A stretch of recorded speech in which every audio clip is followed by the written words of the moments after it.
You saw the title to this video and you know the drill. These are 14 RPGs that are coming out in 2026, so let's get on with it, shall we? In Code Vein 2, you'll be creating your own Revenant Hunter, aided by Revenants as you use the game's unique mechanic of draining blood from enemies to unleash devastating skills. But Code Vein 2 encompasses a story that stretches both into the past and present. As you search for clues from the past to prevent the world's collapse, your actions will directly affect the Revenants you encounter in the present. Revenants are nigh-immortal beings who have been subjected to a medical parasite, which gives them vampiric powers, meaning they have a long time to live with what you did to them. Each decision you make in the past will change how these characters end up, meaning Code Vein 2 is ripe for repeated playthroughs, but also guilt. By sheer coincidence, Dragon Quest VII Reimagined also has a time travel element, as you'll be travelling to the past to save the future. By going to continents, solving the mystery that plagues the past, the continent will appear in the present for you to visit at will. Dragon Quest VII Reimagined is, of course, a remake of the original Dragon Quest VII, but it's been streamlined to make it more accessible to new players, meaning that certain events have been removed. For example, in the original, your first encounter with the slime was 3 hours in, but now it's less than an hour. Dragon Quest VII Reimagined returns with its classic minigames, story, and turn-based combat, although now you can moonlight as a second class, bringing greater flexibility to your playstyle. So if you've always wanted to play Dragon Quest VII but couldn't quite get on board with the original 2000 version, this will be a godsend. Ride your own monsties and pack bond with these usually terrifying creatures in Monster Hunter Stories 3, where you take on the role of a rider navigating a war between two nations and twin Rathalos. As you traverse the world on the back of a Rathalos and other critters, the entire world has been built like an adventure course, making it ripe for exploration and that old curiosity chestnut that's so important in open world games. One thing that makes Monster Hunter Stories 3 different is its combat. Juggling your monsties in combat is important as there's a unique mechanic where you choose between power, speed, or technical attacks in head-to-head battles, where power beats technical, speed beats power, and technical beats speed, meaning you have to pay far more attention to an adversary monstie's attack types to figure out which one you're best off picking. If you're bored of familiar combative RPGs and want something new to challenge you, then this is it. Rebuild the Greymane Order in Crimson Desert in this frankly gorgeous looking open world RPG, where you'll be exploring the world of Pywell as you try to stop a brewing catastrophe. Yes, I know that's vague, but you get the idea by now. The world is almost always in need of saving somehow in RPGs. If you're familiar with Black Desert, the hit MMO, this is a spin-off of the world originally meant to be a prequel, but now a dedicated standalone title, so if you like Black Desert, you'll probably like its Crimson sister too. These next games have no set release date apart from 2026, but subscribe to Eurogamer if you want to know more about the games and when their release dates get announced, as we'll be sure to cover it in one way or another. This RPG has more vampiric flavour than the other games on this list, as you are thrown into the world of the plague-ridden 14th century as a freshly turned Dawnwalker. Not fully vampire, but not fully human either. As a human you can wield magic, but as a vampire you have access to the powers and terrors of a denizen of the night. The day-night cycle of Blood of the Dawnwalker means that you can only use certain abilities during a certain time of day, which you'll need to juggle carefully to play the game to its fullest. The plague has been exploited by vampires who are taking advantage of humanity's weakness to invade their cities, and it's down to you to stop them. But be careful, because every time you take on a new quest, time will move forward. This is quite the obstacle for us fickle RPG players who sweep up quests and then deal with them gradually. Blood of the Dawnwalker promises to cause a reckoning for the genre. Enshrouded might already be in your Steam library, as it has been in early access for a while now, but its full 1.0 release is bound for 2026. Delve into the deadly shroud to find valuable resources and find a way to remove the shroud from the world as one of the few people who can, a Flameborn.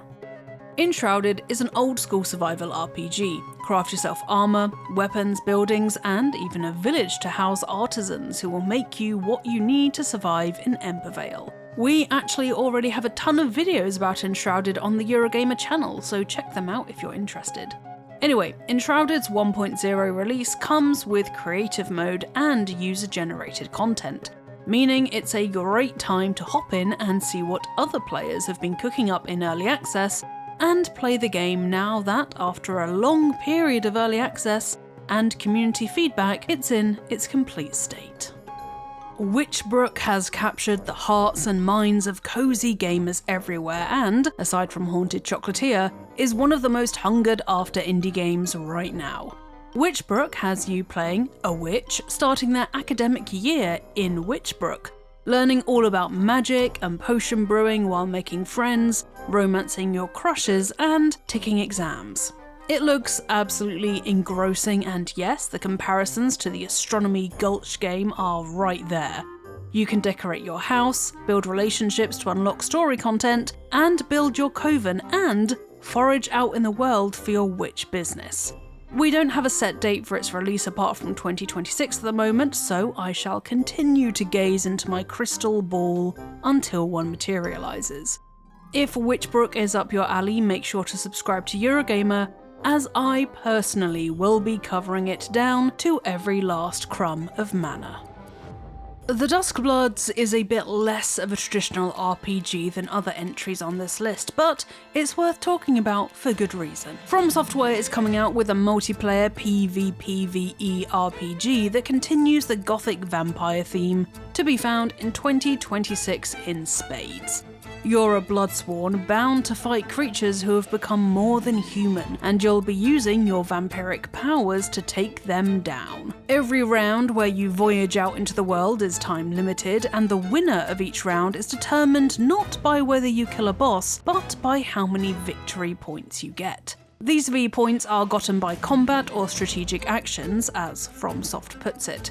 Each game you get a different role, basically a different mission to fulfill, like Destined Rivals, which has a specific rival to defeat, or the reverse in the Destined Companion role, which has you searching for a specific ally. Matches are unpredictable, with events occurring that will change the environment, objectives, and roles available, like a storm or this giant stone face that we saw in the trailer. The legendary RPG Gothic from 2001 is being remade, giving an entirely new generation the chance to experience the cult classic. This gritty remake brings new graphics and a streamlined combat system to the colony, a land ruled by once prisoners which you have to navigate and survive. It's a classic RPG in all of the senses: detailed quests, character customization, and you even start off by killing some rats. Mole rats, technically, but still.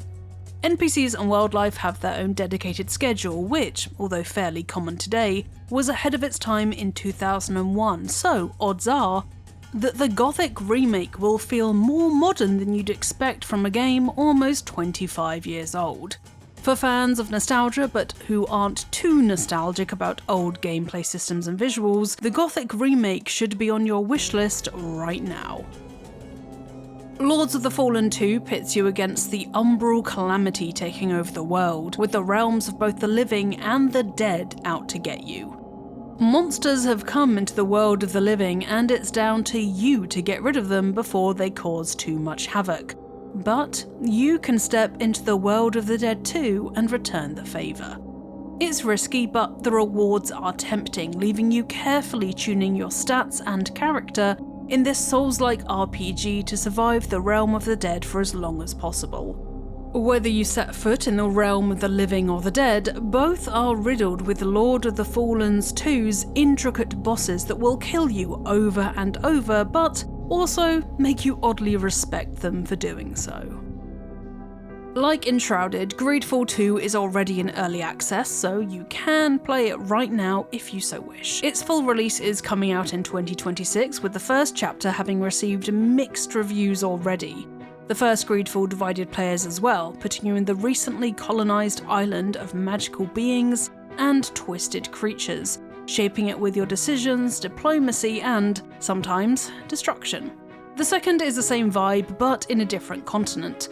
Although the first game got mostly positive reviews, Greedfall 2 has had a bumpy start, so we'll have to see if it can redeem itself in 2026 with its full release.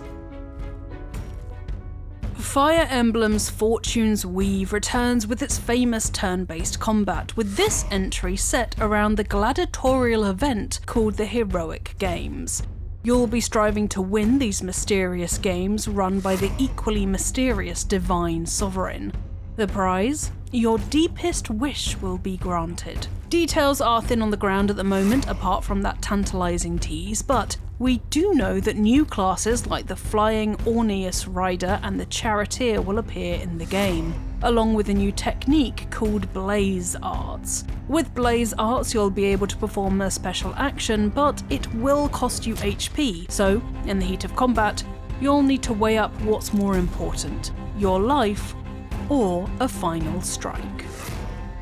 Deltarune Chapters 1 to 4 are already out, but 2026 will bring Deltarune Chapter 5, making it the perfect time to start playing now if you haven't, as odds are, by the time you've wrapped Chapter 4, you'll not have to wait long until Chapter 5. Deltarune is a parallel to Undertale in some mysterious way, perhaps being an alternate universe, which follows Chris as they and their friends accidentally fall into the dark world, filled with monsters, bullet-dodging battles, and friendship.